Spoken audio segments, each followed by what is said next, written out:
Black folks, my black people, we got to support historically black colleges and universities and their athletic programs and just support HBCUs overall.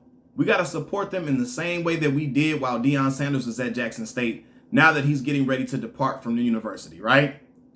When Deion Sanders became the head coach for the Jackson State Tigers, it became a movement.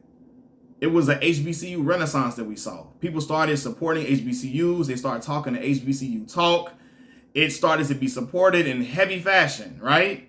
People was coming to Jackson State left and right. I mean, Jackson State was the talk of the town. And there was also conversations about us needing to support and give back to other HBCUs all across the board, right? And it made my heart warm and it made my heart smile when I heard that, especially coming from an alum of an HBCU, right? I went to Mississippi Valley State University, an HBCU in Demeanor, Mississippi, in the Mississippi Delta, right? The academic oasis of the Mississippi Delta, to be specific, a SWAC school. So I was just so happy to see people supporting HBCUs, especially when I went to one of the not popular HBCUs. I didn't go to one of the elite, we know when I say elite, my HBCU is elite in academics and all the way across the board. When I mean elite, I mean I didn't go to one of the popular HBCUs that everybody always donates to and talks about. I didn't go to Howard, Hampton, Morehouse. I didn't go to Clark Atlanta. I went to Mississippi Valley State University. So when I saw people starting to support HBCUs, I was just so, man, bro, I was elated. I was elated in a different type of way. And I hope that now that Deion Sanders is moving on, he's moving to the University of Colorado, I hope that everybody still stays on the support HBCU train. I hope it wasn't just a trend that people were following because Deion Sanders was there, right? All these celebrities, Snoop Dogg, Rick Ross, Gilly, Wallow, what's my boy name? What's the boy name from Dallas, Texas? Yellow Beezy, them. All of them was coming and supporting the HBCU so heavily, right? I hope that now that Deion Sanders is gone, I hope that they still continue to support HBCUs in the same fashion, right? I'm not saying that you got to go to every single game, but I hope that they still pull up at HBCU homecomings and HBCU football games and show their support, because that support and their presence there means the world. People love to support things that black celebrities talk about, things that black celebrities promote. So I hope that their heart was sincerely genuine and not they were just there to ride a trend because primetime was there. Because I know what it's really going to be like if I see them on the sidelines at Colorado and I don't see them pulling up at the local HBCUs. I know what it really was about. Not saying that they can't support Prime at his new venture, but you still need to support the historically black colleges and universities because we're the ones. Our schools need the publicity and awareness. We're the ones that need the funds poured into our schools, and I hope that they still ride that train, right? And I hope that they still support HBCUs heavily. But black folks, we still got to be about our schools and our institutions. We still got to support it, even me. I got to at least go to my homecoming football game. I got to wear my apparel. I got to talk about HBCU athletics on here if I can watch it. I got to, get me some more HBCU gear. And wear it at least sometime, because that matters. But I want to go to a bigger conversation, right? When I saw Deion Sanders talking to his children when he was departing, after the game, he basically made it known that, hey, it's true. The rumor's true. I'm going to Colorado. I wanted to tell y'all before anybody else told y'all. First of all, Deion, and I love Primetime. That's my guy. Love Deion. I'm not mad at him for going to go get some more money. Get your money, black man. Get your money. Support your people. Make sure your staff get paid. I'm all for that.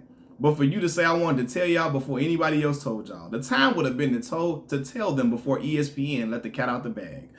It was already reported the day before the game.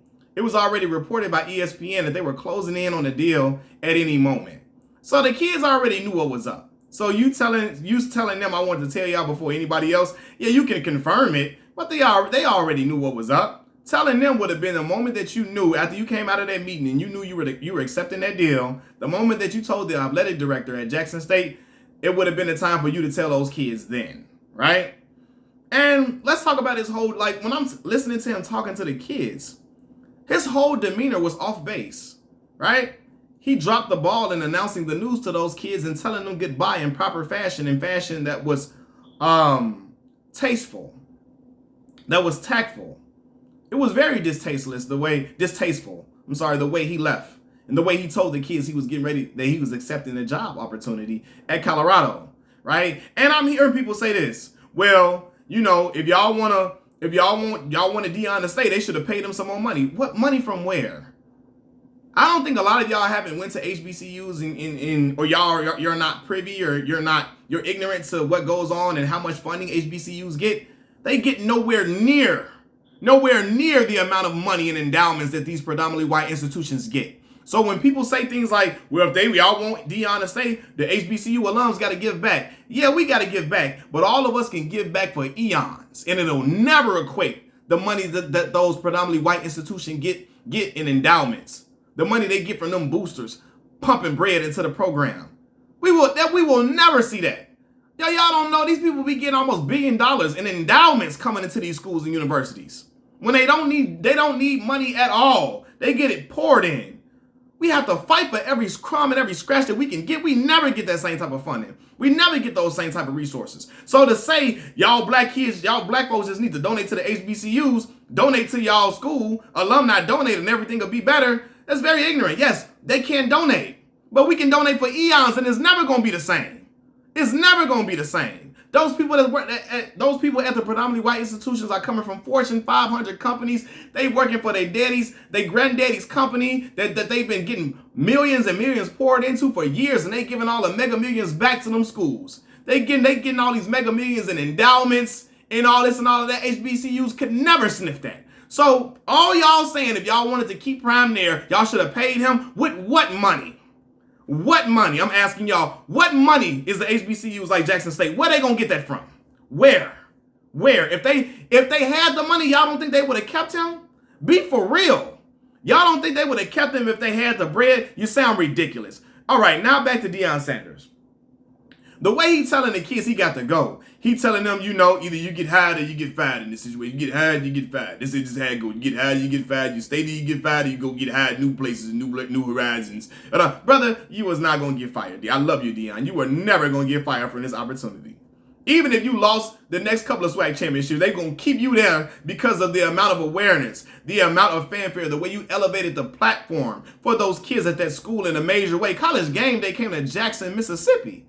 So you wasn't going to get fired, so don't do that one, right? Then telling them, hey, the brother said it is what it is. The brother said, you know, I'm going to take the opportunity, you know, so on and so forth, you know, and it is what it is. Brother, it is what it is. Hold on.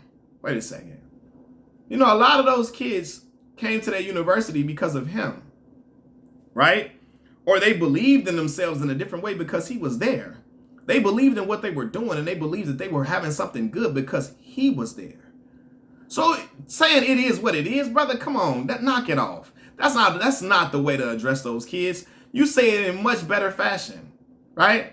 It was no empathy in how he was coming across to those kids. And when the camera pans to the kids, I look at their faces, they were so disappointed, but they couldn't show it to him. They were just clapping and all that. Their eyes looked like it was just full of sorrow. Like they was like, wow.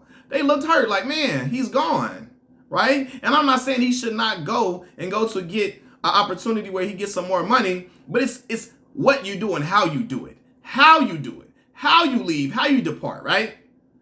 What I'm getting across from him, he telling them kids, I'm about to go, y'all stay put. And the way he's telling them, don't go into the transfer portal. No, because again, he's sitting and telling them kids, y'all swag good, not that good. So y'all need to stay put and stay here with TC. TC, I'm advocating for TC to get the job. Y'all stay with TC. Y'all stay here.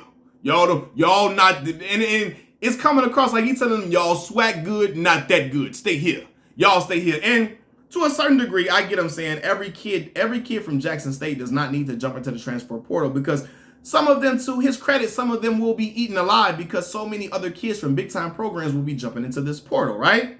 But to just sit and tell them they don't need to be moving nowhere after you moving somewhere, nah, bruh, I ain't feeling that. I ain't feeling that at all, right? And because we know you taking at least you taking 3 kids with you. Shadur, Shiloh, and you Shiloh and Shador, and you taking Travis with you. You taking them with you, right? And then I think about Travis. Yeah, Travis still gonna get a shot and opportunity because he's a great player, and he's playing with Deion Primetime Sanders, who can connect him to all type of resources and all of that to get properly assessed and get his game properly assessed. But Travis signed up to play for Deion Sanders, but he was at the HBCU. He could have went to Alabama, all these other big time schools, and he's in Boulder. He's gonna be in Boulder, Colorado next. Whatever, right? But again, how he came across to those kids, Travis would be all right on the long run. I'm talking about how he came across to those kids, because he doesn't owe it to us to tell us and talk to us when he leaves. He owes it to those kids. And I'm seeing this post on Instagram, bro. Like, what? Like, telling these kids, he seemed mad. He seemed mad that he had to address him leaving to the kids. Like, he seemed mad about it. Like, that's the name of the game, man. Y'all, it is what it is. I'm going over there. He telling them, I'm gone. Bye, y'all. I'm gone. I'm over here. We gonna finish this season out. We gonna finish this out, finish what we started, but I'm gone. I'm gone off the better. It is what it is. Y'all stay put. Y'all stay here, but I'm out of here. That's how it came across. The whole way he's talking to the kids, the brother said it is what it is. It is what it is, for real. Then talking about it ain't about the money. I believe if I put in due diligence, the money gonna follow everywhere. It ain't about the money, brother. It is about the money. Because if it wasn't about the money, you wouldn't have been in Boulder, Colorado, of all places, where the population, black folks, are a needle in two haystacks. There, in Boulder, Colorado, a black person is a needle in two haystacks. And then that program has been dead in the water for years. Not even just about black folks not being there. Program ain't been a winning program in 15 years. They've been in the dungeon of the Pac-12 forever, for a long time. So if it ain't about the money, you ain't going to that program, and you know it. So him saying it ain't about the money is disingenuous as hell. That's for real. But again, to sit up in there in front of them kids and talk like that, and just hey, basically a door opportunity open, I'm taking it, bye. That's how he was coming across. It wasn't I love y'all, thank y'all so much. This meant the world to me. I appreciate everyone coaching every single one of y'all. This meant everything to me. I'm always here to support you all. This has been a great ride, y'all. It wasn't no emotion in it, no empathy, nothing. And I know a lot of y'all gonna say, well, how do you know, Malcolm? How do you know he wasn't empathetic with the kids? Just because he didn't post it doesn't mean he wasn't empathetic. Well, hell, Deion posts everything else. He posts everything else, so why not post you being empathetic to those kids? Talking to them children that you about to leave. Or a lot of them about to get left behind. He ain't taking a lot of them with him. Some of them, but not a lot of them. He gonna take maybe, and what's the other recruit? The wide receiver or something that they got coming in. He taking him with him. And Travis, and Shador, and Shiloh. He taking them. But he ain't taking the rest of them. He ain't taking he's taking some other ones, but not a lot of them. That's why he's telling them they need to stay put, right? And people can say, he trying to look out for TC. Nah, man, it's just the way he telling them, don't y'all transfer, y'all stay put. Y'all, you swag good, you ain't that good. That's the way he was coming across. I'm like, bro, nah, man. That ain't okay. That ain't cool, man. And again, that's not what those kids wanted to hear at that moment, man. They wanted to hear love and embrace from their coach in that moment. They wanted to know that these last 3 years meant as much to him as it meant to them. They were so proud to play for Deion Sanders. They wore that on their sleeve. They were proud to play for him. But then they see, in less than 24 hours after winning the SWAC championship game, we see Deion posting him coming off the private jet or the private plane, shaking hands and kissing babies with the Colorado Buffalo staff, right? Coming off the plane in Colorado with the Colorado gear in less than 24 hours after winning the game. In like a couple of hours, we see him posted up, coming off the plane, flaunting and fly in primetime fashion, throwing it in these kids' faces that he up out of there, right? And I said to myself, why he couldn't wait until after the Celebration Bowl? Their season is not done. Their season is not over. Their season is not done. It's really distasteful to do that to these kids, right? And just to be flexing, I got a new opportunity, y'all, must be the money. Coming off the plane with the shades on and all this and all of that. Coach Prime is here. Coach Prime is here. I'm in the building. I'm here. He didn't say that, but that's how his aura was, right? He posted it up on Instagram a couple of hours after winning the SWAC championship, Showed him telling the kids he about to go and telling them it was non-empathetic, it was nothing. Bye, I'm leaving y'all hanging and dry. Bye, y'all, I'm out of here, right? And then we see the post of him coming off the plane, shaking hands and kissing babies in Colorado. Brother, they could have waited. He could have told them, y'all, let me finish out. Or he could have waited to post that. Or he could have waited. He could have let Colorado post it. Or he could have told them, y'all, listen, I'm going to come out there and we can make the video and post all that stuff after my time is done here in Jackson. After my time is done in Jackson State, after I play this next game with my boys, we're going to play in this bowl game that we lost last year, by the way. They lost to South Carolina State last year in the Celebration Bowl. Lost in fine fashion. After we try to come back and win this game that we lost last year, then I'll post all of the pomp and circumstance type posts for my new opportunity at Colorado. But for right now, y'all, hold off. I'm going to be down there in a minute. I'm going to come see y'all in a minute. I ain't going to come on the plane and hop on the plane in less than 24 hours and come down there and fly out there and post up, you know, and flaunt it in front of my kids' faces.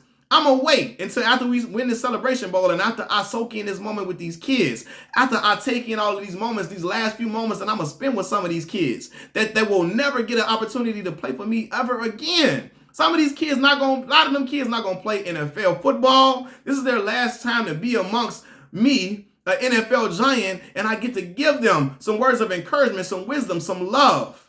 Let me still feel like their coach for this moment, right? Because right now, when he posted him coming off of the plane, you know his foot is one in out the door, one foot in the door, and one foot out, right? And yes, they already know he leaving, but when he posted the picture of him coming off the plane in a jet, it's like, well, damn.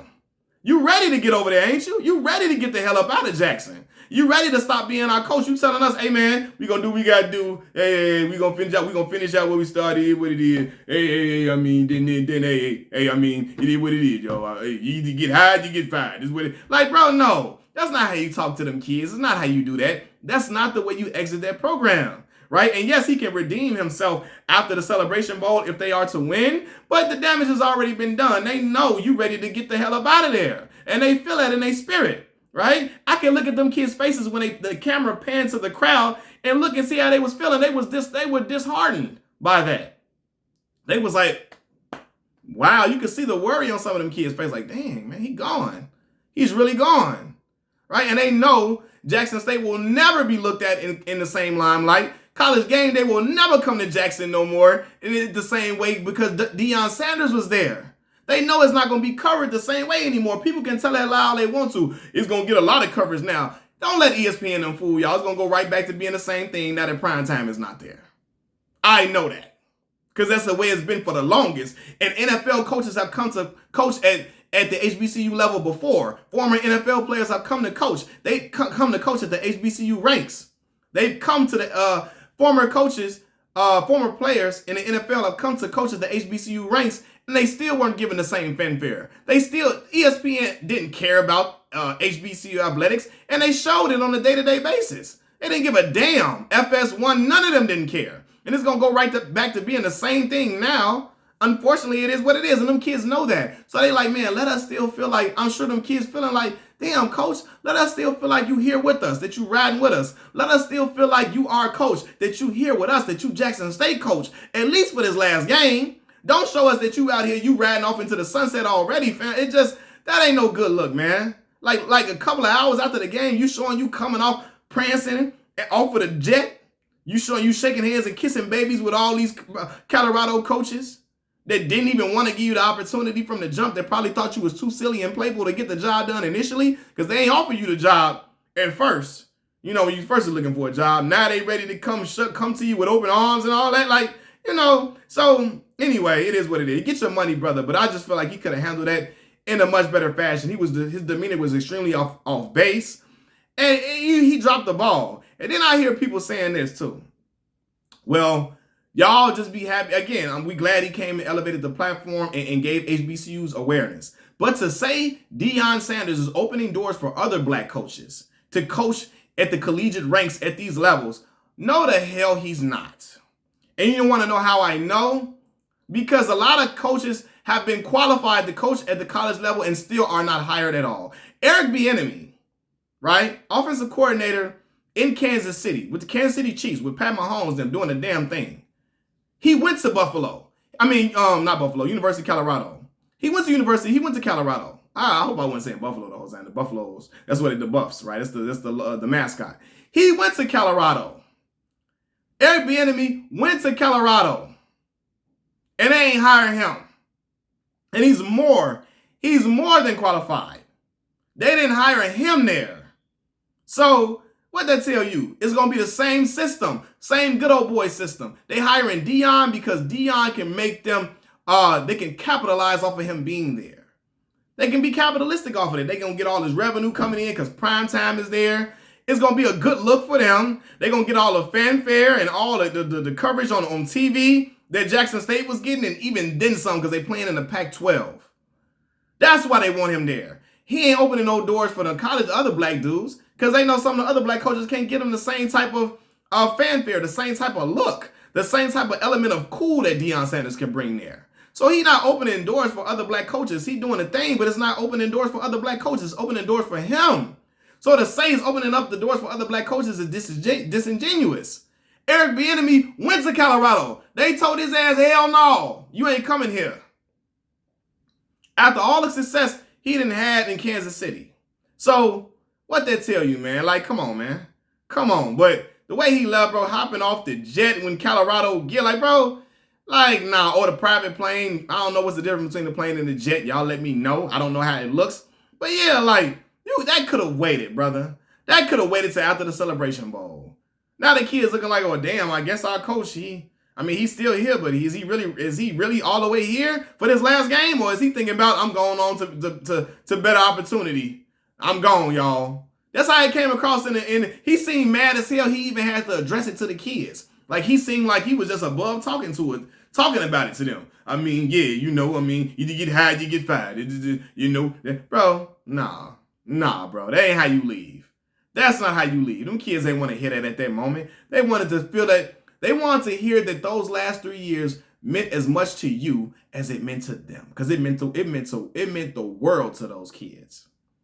And that's why I didn't like them last 2 Instagram posts that he made. I was not feeling it at all. The Instagram post to show that he was leaving. Not okay in my book. But still, congratulations to Coach Prime on a new opportunity. Wish him all the best of luck in his new endeavors. But, I just feel like it was rather distasteful. Machiavelli Mills TV, I'm out. Peace.